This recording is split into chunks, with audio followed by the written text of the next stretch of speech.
Today I am going to start second chapter of class 9, that is matter around us pure? Means हमारे आसपास जो भी matter present है क्या वो प्योर है? तो बच्चों प्योरिटी का अंदाजा हम लोग कैसे लगाते हैं, कैसे पता करते हैं कि कोई भी मैटर प्योर है और कोई इम्प्योर?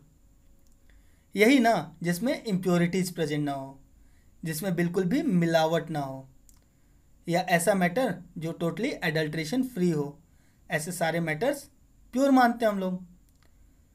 जैसे मान लीजिए हम लोग के मम्मी पापा बोले बेटा जाके मिल्क ले आओ, तो हम लोग क्या करते हैं, अमूल का मिल्क ले आते हैं। क्यों? क्योंकि अमूल तो एक ब्रांड है और ब्रांडेड मिल्क है, तो इसमें बिल्कुल भी इम्प्योरिटी प्रेजेंट नहीं होगा। इसी तरीके से कोल्ड ड्रिंक भी हम लोग कोका कोला ले आते हैं, क्योंकि कोका कोला एक ब्रांड है, इम्प्योरिटीज़ नहीं होना चाहिए। हनी भी ले आना होता है तो हम लोग डाबर का हनी ले आते हैं, या फिर पतंजलि हनी, बाबा रामदेव, है ना। हम लोग सोचते हैं ये सारी चीज़ें ब्रांडेड है, इसलिए इसमें बिल्कुल भी इम्प्योरिटीज़ प्रेजेंट नहीं होगा और ये सारी चीज़ें एकदम प्योर होंगे। और होना भी चाहिए, क्योंकि हम लोग के लिए तो प्योरिटी का यही डेफिनेशन है कि जिसमें बिल्कुल भी एडल्ट्रेशन ना हो, बिल्कुल भी मिलावट ना हो। लेकिन एक केमिस्ट की नज़र से देखेंगे ना बच्चों, तो ये तीनों ही चीज़ें इम्प्योर है। कैसे? तो केमिस्ट बोलता है कि चाहे कोई भी मिल्क यूज़ कर लो, सारे ही मिल्क इम्प्योर हैं। क्यों? क्योंकि वो एक्चुअल में वाटर, फैट, प्रोटीन, इन सब चीज़ों को मिक्स करने के बाद बनता है, इसलिए मिल्क हमारा इम्प्योर है। कोल्ड ड्रिंक के लिए वो डिफाइन करता है बच्चों कि कोल्ड ड्रिंक एक्चुअल में sugar, water, carbon dioxide, flavouring agent, इन सब चीज़ों को मिक्स करते हैं तब जाके तैयार होता है, इसलिए कोल्ड ड्रिंक भी इम्प्योर है। हनी के लिए वो बताता है कि हनी एक्चुअल में वाटर, कार्बोहाइड्रेट, इन सब चीज़ों को मिक्स करते हैं तब जाके बनता है, इसलिए हनी भी इम्प्योर। तो बच्चों भले ही हम लोग के लिए ये मिल्क, कोल्ड ड्रिंक, हनी ये सब प्योर था क्योंकि इसमें मिलावट नहीं था, इम्प्योरिटी नहीं था, लेकिन एक केमिस्ट की नज़र से ये तीनों ही चीज़ें इम्प्योर हैं। एक केमिस्ट केवल उन्हीं चीज़ों को प्योर मानता है जो केवल एक ही टाइप के पार्टिकल से मिलके बने होते हैं, लेकिन ये तीनों तो एक से ज़्यादा टाइप के पार्टिकल से मिलके बने हैं, इसलिए केमिकली ये तीनों चीज़ें इम्प्योर हैं। और इस चैप्टर में बच्चों हम लोग बेसिकली मैटर के प्योरिटी के बारे में ही स्टडी करेंगे। तो आइए स्टार्ट करते हैं फर्स्ट टॉपिक से, केमिकल क्लासिफिकेशन ऑफ मैटर। तो बच्चों chemical classification of matter actual में ढेर सारी कैटेगरीज को इन्वॉल्व किया रहता है। तो आइए सबसे पहले एक फ्लो चार्ट के थ्रू उन सारे कैटेगरीज का नाम देख लेते हैं, उसके बाद वन बाय वन सारी ही कैटेगरीज को डिफाइन भी कर लेंगे, उसका एग्जाम्पल भी देख लेंगे। तो आइए सबसे पहले क्लासिफिकेशन को ही देखते हैं। तो बच्चों मैटर एक्चुअल में दो पार्ट में डिवाइड किया जा सकता है। एक को हम लोग बोलते हैं प्योर सब्सटेंस, दूसरा इम्प्योर सब्सटेंस। अगर हम प्योर सब्सटेंस की बात करें तो इसको भी दो पार्ट में डिवाइड किया जा सकता है। एक को हम लोग बोलते हैं एलिमेंट, दूसरे को बोलते हैं कंपाउंड। अगर एलिमेंट की बात करें तो एलिमेंट थ्री टाइप्स का होता है। पहला मेटल, दूसरा नॉन मेटल और तीसरा सेमी मेटल, जिसे हम लोग मेटलाइट्स भी बोलते हैं। वही चीज़ अगर हम कंपाउंड के क्लासिफिकेशन की बात करें तो कंपाउंड तीन कैटेगरी में डिवाइड किया जा सकता है। पहला हमारा हो गया एसिड, दूसरा हो गया बेस और तीसरा हो गया सॉल्ट। अब आते हैं इम्प्योर सब्सटेंस की तरफ। तो इम्प्योर सब्सटेंस बच्चों दो पार्ट में डिवाइड किया जाता है। एक को हम लोग बोलते हैं होमोजीनियस मिक्सचर और दूसरे को बोलते हैं हेट्रोजीनियस मिक्सचर। होमोजीनियस मिक्सचर बच्चों सारे ही ट्रू सॉल्यूशन आते हैं, सारे ही ट्रू सॉल्यूशन एक्चुअल में होमोजीनियस मिक्सचर होते हैं।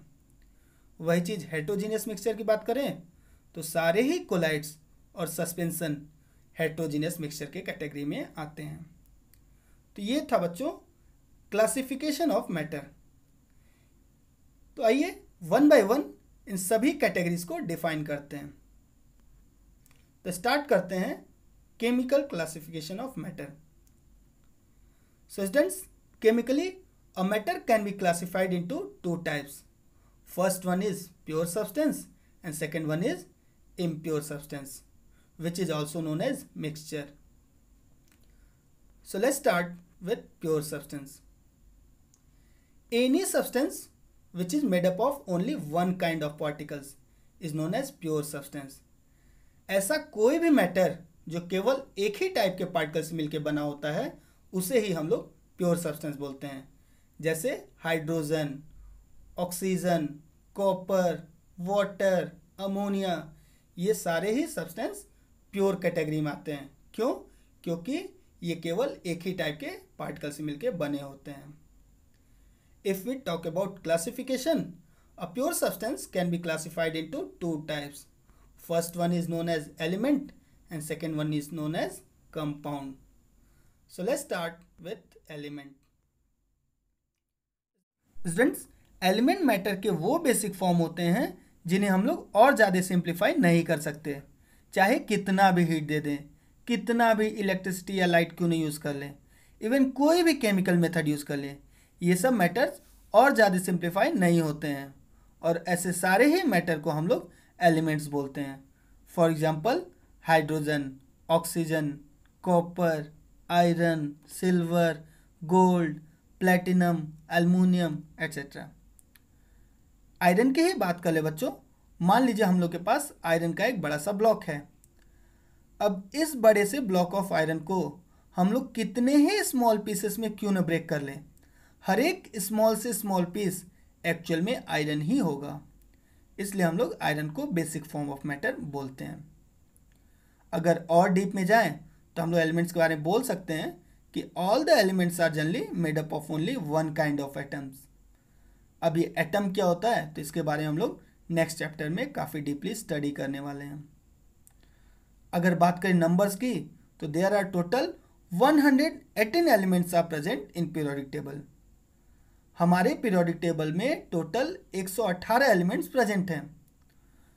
और बच्चों, आप इस दुनिया में जितनी भी चीज़ें देख रहे हो वो सारी ही चीज़ें एक्चुअल में इन्हीं में से कुछ एलिमेंट्स आपस में कंबाइन करते हैं और हर एक चीज़ का फॉर्मेशन होता जाता है. इसीलिए हम लोग एलिमेंट्स को बेसिक फॉर्म ऑफ मैटर बोलते हैं. Now if we talk about classification, all the elements can be classified into three categories. First one is metal, second is non-metal and third one is metallite, that is also known as semi-metal. तो चलिए इन तीनों के बीच के differences को study करते हैं. तो बच्चों, क्लास 8th में ऑलरेडी आप मेटल, नॉन मेटल और मेटलाइट के बीच के डिफरेंसेस को पढ़ चुके हो. तो चलिए उनको फिर से रिकॉल कर लेते हैं. So first difference is all the metals are generally hard in nature but the non-metals are soft in nature. metals की बात करें तो metals generally लसरस होते हैं, non-metals non-लसरस होते हैं. ये लसरस means having shiny surface है. metals का surface generally shiny होता है. Third property is malleability. तो देखिए malleability के बेसिस पे अगर मेटल नॉन मेटल के बीच के डिफरेंसेस को देखा जाए तो metals are generally malleable but non metals are non malleable. तो मेलिएबिलिटी होता क्या था? हाँ, ऐसी प्रॉपर्टी जिसमें हम किसी सब्सटेंस को अगर हैमर से बीट करें और वो थिन शीट में कन्वर्ट हो जाए, ऐसी ही प्रॉपर्टी को हम लोग मेलिएबिलिटी बोलते हैं और उस सब्सटेंस को हम लोग मेलिएबल बोलते हैं. और मेटल के अंदर ये प्रॉपर्टी होती है. इसलिए बच्चों हम लोग बोल सकते हैं metals are malleable but non metals are non malleable. Non metals को अगर आप ब्रेक करोगे ना, बीट करोगे ना, तो वो ब्रेक हो जाएगा. Now fourth differences on the basis of ductility. तो बच्चों, सारे ही मेटल जनरली डक्टाइल होते हैं और नॉन मेटल नॉन डक्टाइल होते हैं. तो डक्टाइल क्या होता है? तो ऐसा सब्सटेंस जिन्हें आप खींच के थिन वायर में कन्वर्ट कर सको, ऐसा सब्सटेंस जिन्हें वायर में कन्वर्ट किया जा सके. तो आप लोग जानते ही हो, आपके आसपास जितना भी वायर प्रेजेंट है सब एक्चुअल में मेटल का ही होता है. कॉपर का वायर, सिल्वर का वायर, एल्युमिनियम का वायर, मतलब वायर जो होते हैं वो मेटल के ही बनते हैं. क्यों? क्योंकि metals are ductile in nature, लेकिन अगर आप नॉन मेटल को स्ट्रेच करोगे तो ब्रेक हो जाएंगे, लेकिन वायर में कन्वर्ट नहीं होंगे, इसलिए non metals are non ductile. Now fifth difference, तो बच्चों सारे ही metal generally good conductor of heat and electricity होते हैं, लेकिन non metals are generally bad conductor of heat and electricity. Now the sixth difference is on the basis of sonorous sound. तो ये sonorous sound क्या है? तो बच्चों ऐसा साउंड जो हर एक डायरेक्शन में इक्वल स्पीड से ट्रेवल करे, इसे हम लोग रिंगिंग साउंड भी बोलते हैं। जैसे हमारे स्कूल का बेल, अगर स्कूल के बेल को बजाओ तो उसका जो साउंड उससे जो प्रोड्यूस होता है वो हर एक डायरेक्शन में इक्वली सुनाई देता है। तो वो बेल किस चीज़ का बना था? मेटल का ना, क्योंकि मेटल के अंदर सोनरस प्रॉपर्टी होती है। All the metals can produce sonorous sound, but non metals do not produce sonorous sound. अगर एग्जाम्पल की बात करें बच्चों, तो मेटल के एग्जाम्पल बहुत सारे हैं, iron, copper, silver, gold, platinum, sodium, magnesium, aluminium etcetera. अगर नॉन मेटल की बात करें तो carbon, nitrogen, oxygen, fluorine, chlorine etcetera. अब थर्ड और स्पेशल कैटेगरी जिसे हम लोग मेटलाइज बोलते हैं। तो देखिए आपने जो एलिमेंट्स हैं उन्हें दो मेन कैटेगरीज में डिवाइड कर दिया, मेटल और नॉन मेटल। मेटल की प्रॉपर्टी अलग होती है, नॉन मेटल की प्रॉपर्टी अलग होती है। लेकिन बच्चों कुछ एलिमेंट्स ऐसे भी होते हैं जो मेटल जैसा भी बिहेव कर सकते हैं, नॉन मेटल जैसा भी, और ऐसे सारे ही एलिमेंट्स को हम लोग मेटलाइड बोलते हैं, जिनको हम लोग सेमी मेटल भी बोल सकते हैं। For example silicon, germanium etcetera. Now compounds. Students, it can be defined as a combination of two or more than two elements in a fixed ratio. Means जब भी दो या दो से अधिक एलिमेंट्स एक फिक्स रेशियो में कंबाइन करेंगे तो उनके कॉम्बिनेशन को ही हम लोग कंपाउंड बोलते हैं। फॉर एग्जांपल वाटर, जब हाइड्रोजन और ऑक्सीजन एक फिक्स रेशियो में कंबाइन करते हैं तो वाटर का फॉर्मेशन होता है। अमोनिया, जब नाइट्रोजन और हाइड्रोजन एक फिक्स रेशियो में कंबाइन करते हैं तो अमोनिया का फॉर्मेशन होता है। इसी तरह से जब कार्बन और ऑक्सीजन एक फिक्स रेशियो में कंबाइन करते हैं तो कार्बन डाइऑक्साइड का फॉर्मेशन होता है। तो बच्चों ये सब थे कुछ कंपाउंड्स के एग्जाम्पल। एलिमेंट्स की तरह कंपाउंड्स को भी मैटर का बेसिक फॉर्म ही कहा जाता है। बस डिफरेंस ये है कि अगर हम लोग केमिकल मेथड यूज़ कर लें तो कंपाउंड्स और सिंप्लीफाई हो सकते हैं। फॉर एग्जाम्पल वाटर को अगर हम लोग इलेक्ट्रिसिटी प्रोवाइड कर दें तो वाटर हाइड्रोजन और ऑक्सीजन में ब्रेक हो जाता है। Now if we talk about classification, compounds can be classified into 3 categories. They are acid, base and salt.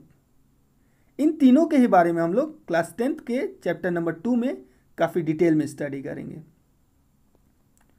Now impure substances, जैसा कि हम लोग लेक्चर के स्टार्टिंग में डिस्कस किए थे कि ऐसे सारे ही मैटर्स जो दो या दो से अधिक टाइप के पार्टिकल्स से मिलकर बने होते हैं उन्हें हम लोग इम्प्योर सब्सटेंसेस बोलते हैं। For example milk, honey, cold drinks, sugar solution, salt solution etcetera. Impure substances are also known as mixtures, and mixtures are of 2 types. They are homogeneous mixture and heterogeneous mixture. Let's start with homogeneous mixture. ऐसा mixture जिसके सारे ही components एक दूसरे के साथ completely mixed हो जाएं और मिक्स होने के बाद उन्हें डिस्टिंग्विश नहीं किया जा सके, ऐसे मिक्सचर को हम लोग होमोजीनियस मिक्सचर बोलते हैं। Means it can be defined as a mixture in which the components are completely mixed together and becomes indistinguishable from one another. For example, all the 2 solutions like sugar solution, salt solution, metal alloys, they are homogeneous mixtures. Second one is heterogeneous mixture. It is just opposite of homogeneous mixture and can be defined as A mixture in which the components are not completely mixed together and they are not easily distinguishable from one another is known as heterogeneous mixture. All the colloids and suspensions fall into this category. For example, a mixture of sand in water. It is a heterogeneous mixture. Now, let's study the differences between homogeneous and heterogeneous mixtures through a table. Students, homogeneous mixtures के property को समझने के लिए हम लोग sugar solution का example लेंगे। वही चीज़ हेटेरोजीनियस मिक्सचर के लिए हम लोग सैंड इन वाटर का एग्जांपल लेंगे। तो देखिए बच्चों, जैसे ही हम लोग वाटर में शुगर को डिसॉल्व करते हैं तो शुगर वाटर के अंदर जाके हर एक पार्ट में इक्वली प्रेजेंट हो जाता है। इसलिए हम लोग बोल सकते हैं होमोजीनियस मिक्सचर का composition through out the solution uniform होता है।